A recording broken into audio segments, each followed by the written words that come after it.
Assalamualaikum Mam, ini video aku masak seharian kemarin buat isi kulkas. Jadi pas mau makan aku tinggal goreng-goreng gitu atau tinggal angetin. Pertama aku bikin ayam goreng lengkuas. Sama kayak aku ungkep seperti biasanya, aku pakai bumbu dasar putih, tambahin kunyit bubuk. Terus aku tambahin serai dan daun salam. Kalau punya daun jeruk bisa ditambahin. Nah bedanya sama ayam ungkep biasa, ini aku tambahin kunyit. Kunyit ini aku tambahin lengkuas parut karena mau bikin ayam goreng lengkuas. Nah ini ungkepnya seperti biasa aja ya Mam, aku nggak jelasin lagi karena udah sering banget. Nah kalau kalian ikutin video aku udah belanja banyak banget buat hampir 1 bulan ya Mam. Itu kalau cukup, kalau nggak cukup aku bisa beli lagi nanti di akhir bulan. Tapi sebisa mungkin cukup sampai lebaran. Kenapa? Karena aku pengen Ramadannya tuh lebih tenang, kayak ngelakuin yang lain deh, aktivitas yang lain, gak hanya di dapur aja. Terus belanja yang banyak kemarin juga nggak nimbun, tetap aja sih normal, kayak pengeluaran aku biasanya normal aja. Cuma bedanya bulan ini tuh aku nggak punya budget buat jajan sering-sering di luar. Jadi semuanya udah aku beli, udah aku stok, dan aku bener-bener tinggal makan yang ada di rumah aja. Nah ini ungkupannya aku tambahin tahu sama tempe. Terus nanti belakangan aku masukin parutan lengkuas. Lengkuasnya sesuai selera aja, karena aku punya tanamannya, aku pakai lumayan banyak sih. Banyak nggak sih? Nggak sih, itu nggak terlalu banyak, semampu tangan aku aja kemarin marutnya, karena lumayan ya Mam marut lengkuas. Nah kalau sudah tinggal dikasih garam, kaldu jamur. Kalau kalian suka pakai gula silahkan tambahkan gula. Terus ditutup, dimasak sampai dia menyusut. Nah kalau ayam ungkep ini aku biasanya simpennya di kulkas bawah aja atau di chiller, itu bisa sampai 7-10 hari, nggak perlu di freezer. Cuma kalau kalian simpan di freezer, kalau mau goreng ya turunin dulu agak beberapa jam gitu. Tapi kalau kalian ungkepnya banyak banget, bisa banget ditaruh di freezer dulu. Kalau kalian malas sebenarnya diungkep aja terus disimpan di freezer berbulan-bulan juga nggak apa-apa Mam. Nggak apa-apa, tidak apa-apa, dia akan tetap enak kok. Tapi kalau kalian tidak biasa makan makanan yang sudah disimpan lama, ya jangan dilakukan.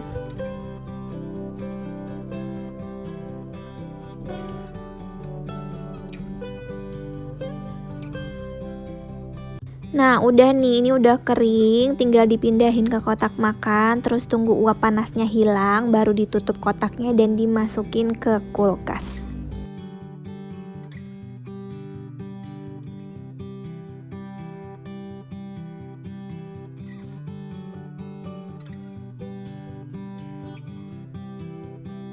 Selanjutnya aku bikin oseng mercon. Ini daging tetelannya yang udah aku rebus sekali biar dia bersih.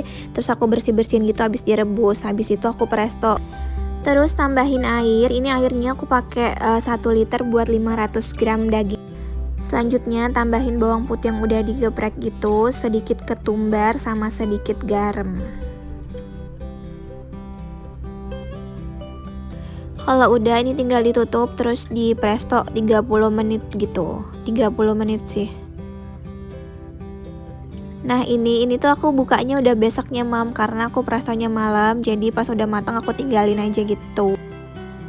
Biasanya aku kalau bikin oseng mercon pakai bawang merah, bawang putih plus cabai ya Mam. Cuma karena ini aku males ngulek bawang merah, bawang putih, dan aku punyanya stok bumbu dasar putih, jadi aku pakai aja itu 1 sendok makan. Terus aku tambahin cabai, cabainya sesuai selera. Karena nggak ada bumbu dasar merah, aku pakai cabai halus aja, cabai yang baru aku halusin gitu. Jadi sebenarnya bisa dipakai semua lah ya bumbu-bumbu ini.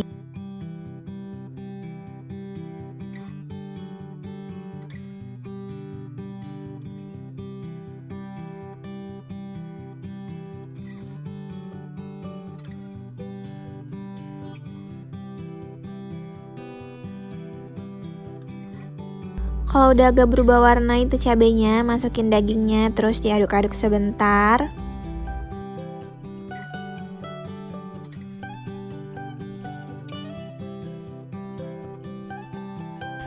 Tambahin garam, kaldu jamur sama gula merah. Aku pakai gula semut.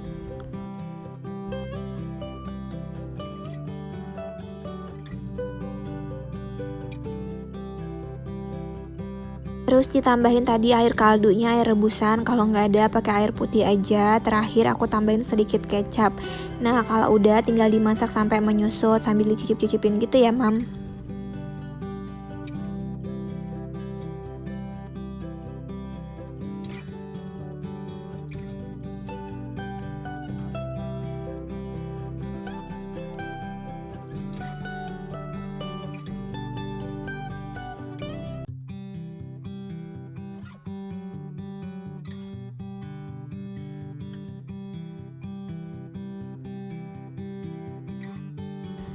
Terus aku juga tambahin cabai merah utuh gitu biar dia cantik dan makin pedas.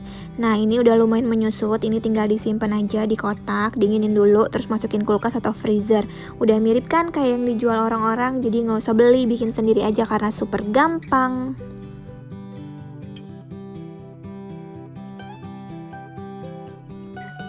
Selanjutnya aku bikin kering kentang. Tapi banyakan kacangnya daripada kentangnya, jadi kering kacang dikentangin. Gimana sih?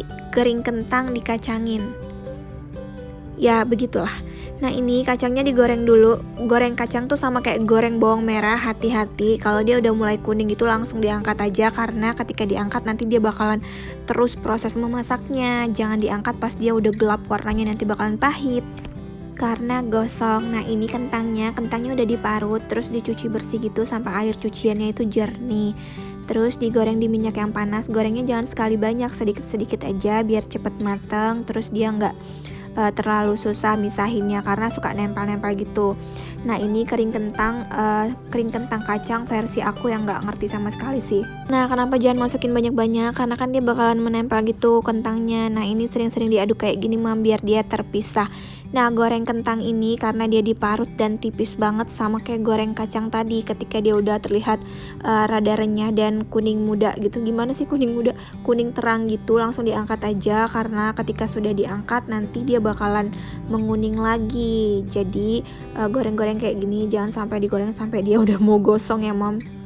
Ya begitu deh. Nih kayak gini nih. Ini kan masih muda banget nih kuningnya, itu udah aku angkat.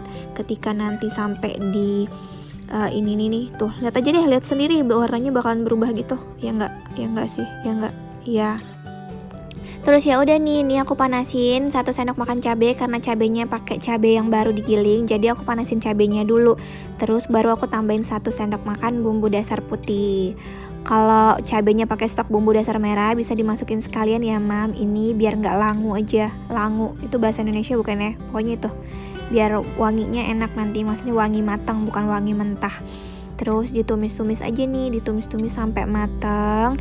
Dikasih bumbunya sesuai selera. Aku pakai garam, kaldu jamur sama gula karena pengen pedes manis gitu. Kalau udah matang, udah enak, matiin apinya, terus masukin deh kacang sama kentangnya.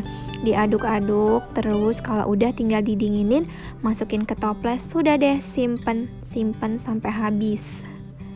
Ini di suhu ruang aja, nggak usah masukin di kulkas. Seper hari ini sih masih renyah banget ya. Cuma ya ini nih banyakan kacangnya daripada kentangnya.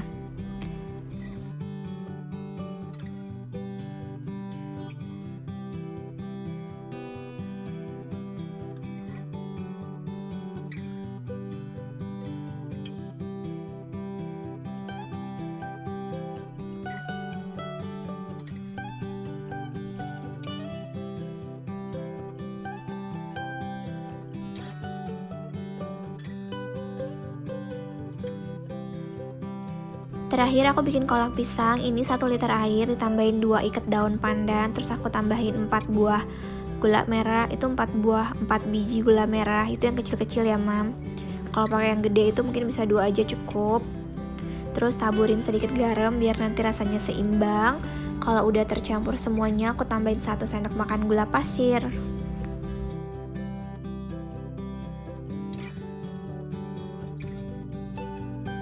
Nah kalau semuanya udah tercampur baru masukin pisangnya. Ini bisa ditambahin ubi juga, bisa ditambahin kolang-kaling.